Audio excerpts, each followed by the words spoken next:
SKOL Vikings, let's win this game. Vikings fans, it feels like the air inside U.S. Bank Stadium just got thicker. The defense is finally settling into itself at the exact moment doubt was creeping in. Folks on the outside are peeking over the fence. They're tossing around ideas about yanking leadership away like it's loose change. Rumors are buzzing around the most nerve-wracking spot on the roster. There's a real argument brewing about whether a veteran actually belongs here. When you stack it all up, you're left staring at an unfiltered look at what this purple and gold roster still lacks heading into the new season. That part lands like a gut punch. Before we crack all of that open, do me a favor and lock in with the channel. Hit subscribe so you don't miss the ride. It costs you nothing. Then jump into the comments and mix it up. This corner of the internet is where Vikings fans hash it out without holding back. Every once in a while, a piece of news drops like a spark on dry grass. 1 second, you're worried about how the defense might look next year. The next, you're sitting up straight like someone flipped the lights on. Stability changes everything. Here's the deal. Brian Flores is sticking around as the Vikings defensive coordinator in 2026. That outcome was basically sealed when word spread that the Pittsburgh Steelers are zeroing in on Mike McCarthy as their next head coach. McCarthy has Pittsburgh roots. He's got a Super Bowl ring on his resume. Love him or hate him, that move erased the final serious threat of Flores getting pulled away during this interview cycle. Now let's talk like fans who live this stuff daily. Yes, the Vikings already extended Flores, but there was still that nagging voice whispering, what if the Steelers actually get him? He interviewed there twice. There were legit talks. He even went in person. It felt real. Once a team chooses another path, the door slams shut. That's why this feels like such a release for fans in purple and gold. It didn't stop there. The Ravens were also circling. They ended up hiring Jesse Minter. The exits that once looked open are now boarded up. Could a mystery team swoop in? Sure, chaos is part of the league. With how this cycle has unfolded, though, it's a long shot. The most likely outcome is simple. Flores stays. He stays with serious leverage. Just look at what this defense has turned into under him. Relentless pressure, looks that scramble quarterbacks' brains, blitzes flashing from angles you don't see on film. Best of all, guys who once blended into the background are suddenly playing like they found an extra gear. That's not luck. That's high-level design and accountability. I know some of you are already saying, cool, but what about the offense? We're getting there. For now, sit with this. If the defense holds this standard, the Vikings roll into 2026 carrying a weapon most teams envy. You don't need fireworks every Sunday. You need to suffocate elite opponents and let the offense catch its breath. I'll say this carefully because fans who live and breathe Vikings football have seen this movie before. Last season ended with that sour 9-8 aftertaste. The steadiness wasn't there. It was missing most at the most dissected position on the roster. With Flores anchoring this unit, the ceiling lifts. It really does. It's like walking onto the ice knowing your skates are already sharpened. You're not scrambling. Tell me how you're feeling about Flores staying. Relief, belief, or still guarded? Drop it in the comments. Stick with me, because the next topic is the kind that makes your jaw clench. Outsiders are already talking like they can grab our leadership off the sideline. Nothing irritates me faster than hearing another team talk about the Vikings like we're a clearance rack. That's exactly how this started. Buffalo goes hunting for a new head coach. Fine, that's their mess. Then the chatter drifts straight into Minnesota. Here's what went down. Insider Albert Breer said the Buffalo Bills shouldn't limit themselves to coordinators or recycled options. He floated a bolder idea, trading for an established head coach. Right there in the mix was our own Kevin O'Connell. He didn't stop there. Sean McVay and Kyle Shanahan were mentioned too. When O'Connell's name hits the air, fans in purple and gold feel their shoulders tense. Breer's logic is clean from Buffalo's angle. They're built to win now. They've got Josh Allen, who's a force of nature. In his view, windows like that don't wait around. He even pointed back to the Tony Dungy era in Tampa. It was a talented roster that was missing the final piece. Then the John Gruden trade happened. A title followed immediately. From their side, it lines up. From where I sit, it doesn't. O'Connell isn't a display model. He's the pulse of this locker room. He's the stabilizer when things start to sway. After a 2025 season that finished 9-8 and left that lingering sense of almost, does anyone really think Minnesota is eager to rip that out? I don't buy it. It's not just pride. This franchise knows the grind of cycling through head coaches. We've ridden that carousel. It drains you. There's also something fans notice right away. Rumors like this seep into everything. Players hear it. Agents whisper. Talk radio turns it into fuel. Suddenly, the offseason opens with is the coach staying hanging over everything. That's the last thing you want. It's especially bad when the defense is firm and the offense needs to level up. I understand Buffalo's urgency. They don't want to gamble on a slow build. That doesn't mean they can look at our sideline and assume O'Connell is one phone call away. They can dial all they want. Dialing and landing are not the same. Believe me, this is just the opening act. There's one rumor that's grown into a full wildfire. It centers on a star quarterback in Cincinnati. It involves a package that, if it were real, would flip the Vikings upside down. You've seen how these things spread. A whisper shows up. By the next day, it's plastered everywhere. That's exactly how this one blew up. Fans in purple and gold barely had time to blink before it was being argued like gospel. It's a mix of hype and headache. I chuckled when I first heard it. That laugh didn't last long. The name at the core of this storm is Joe Burrow. It came from Grant Cohn on January 22nd. He was trying to shut down a different rumor. In the middle of that video, he said the Vikings would be willing to send a massive offer to the Bengals. That was all it took. According to him, the concept involved J.J. McCarthy, Jonathan Greenard, and high draft picks. He even tossed out a backup scenario.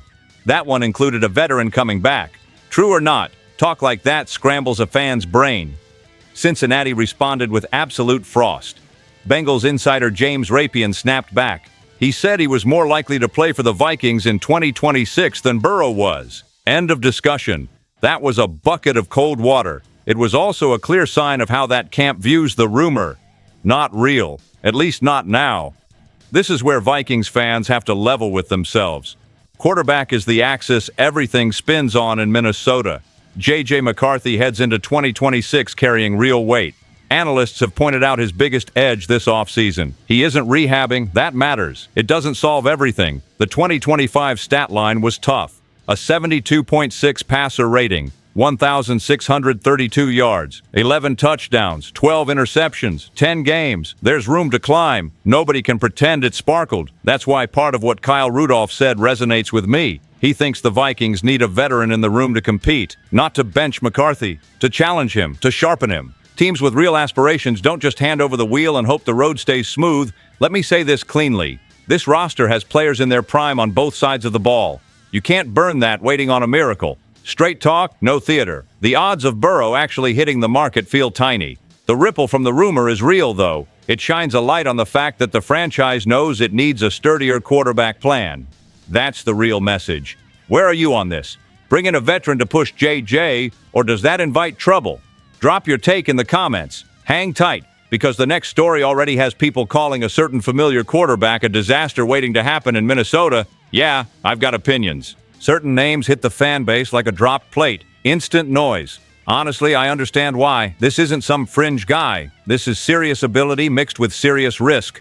The name in question is Kyler Murray. One analyst recently said the Vikings would be the worst possible landing spot for him if that door ever opened. That take comes from Christopher Knox. He argued that while Minnesota might want a veteran to ensure or push J.J. McCarthy, bringing in Murray would miss the mark for everyone involved. Let's break it down simply. Murray is unique. He's not a quarterback who plants his feet and lives in the pocket. He freelances. He creates when plays fall apart. When he's healthy, it's lightning in a bottle. Here's the part you can't gloss over. He's missed time with injuries in 4 of the last 5 seasons. That's not trivia. Availability is the foundation. On Arizona's side, there's another wrinkle. When Murray was sidelined, Jacoby Brissett stepped in and played well. That kind of performance always gets front offices thinking. The chatter suggests the Cardinals could weigh moving on. Doing so would open up major salary cap relief. The hypothetical pops up. What if Minnesota enters the picture? Then you get to fit. O'Connell leans on timing, rhythm, and structure in the passing game. He's helped quarterbacks thrive there. Murray plays a different tune. He extends snaps. He breaks the frame. He turns chaos into opportunity. Can adjustments be made? Sure, up to a point. Do you really want to remodel the whole offense for someone who might not even start? If Murray arrives as insurance and McCarthy plays well, now you've got an expensive veteran. You also have a locker room buzzing about who's actually in charge. That's not nothing. There's another angle, too. If Murray comes in and can't win the job, the storyline turns ugly fast. People start declaring him washed. His league perception takes a hit. That's why Knox says it could hurt Murray as well. I get that. Being honest, I don't think the idea is impossible. I just think it's dangerously noisy. Minnesota doesn't need static. It needs focus. It needs an answer that builds McCarthy up and shields the season.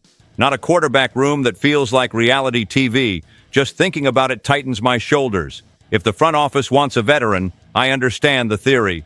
The profile has to fit how this team operates, someone who adds strength without tearing the walls down. That's why the final piece today matters so much. It puts the needs in black and white. Once you see them, you understand why this offseason feels so heavy. If you're trying to grasp why this offseason could steer 2026, this is the snapshot that explains it. This isn't about minor adjustments. It's about scanning the roster and spotting where depth evaporates. It's about seeing where a single injury turns into a crisis. One analysis spelled it out by ranking the team's needs. Yes, it begins exactly where you expect quarterback. The takeaway is straightforward. J.J. McCarthy is still the plan. Repeating last season without a real backup option isn't acceptable. That's not fear. That's preparation. If you want to contend, you need an answer when things tilt sideways. It doesn't end there. Defensively, the holes are loud in certain rooms. Cornerback stands out. So does safety. Linebacker is right there, too. When you step back, it makes sense. Harrison Smith could retire. Just picturing that creates an odd quiet. The hitman isn't just a jersey. He's tone and identity. Losing him isn't a simple swap on the depth chart. It shifts leadership and style. Linebacker raises alarms too. The analysis notes Eric Wilson and Ivan Pace could hit free agency. That leaves a thin look next to Blake Cashman. Can it be addressed? Absolutely. Is it instant? No. That's especially true in an aggressive scheme that demands speed and physicality.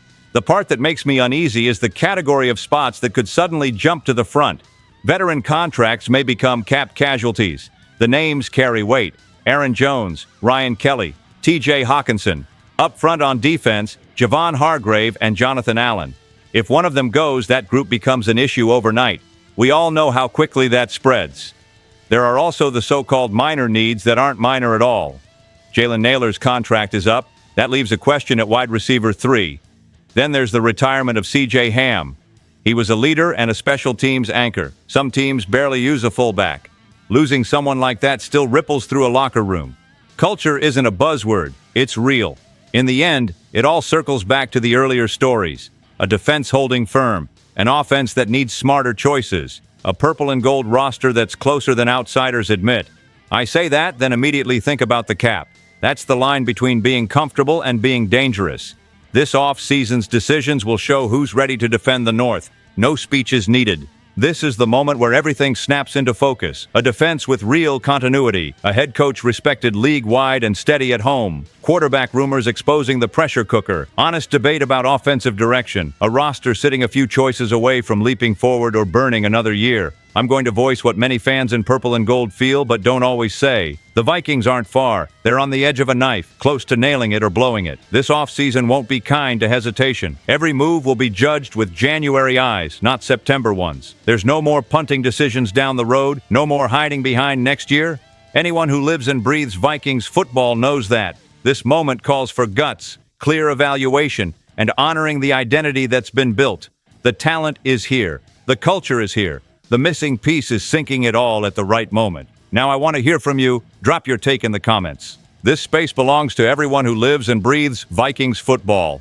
What's the first move you'd make this offseason? Stay tuned. SKOL Vikings, let's go.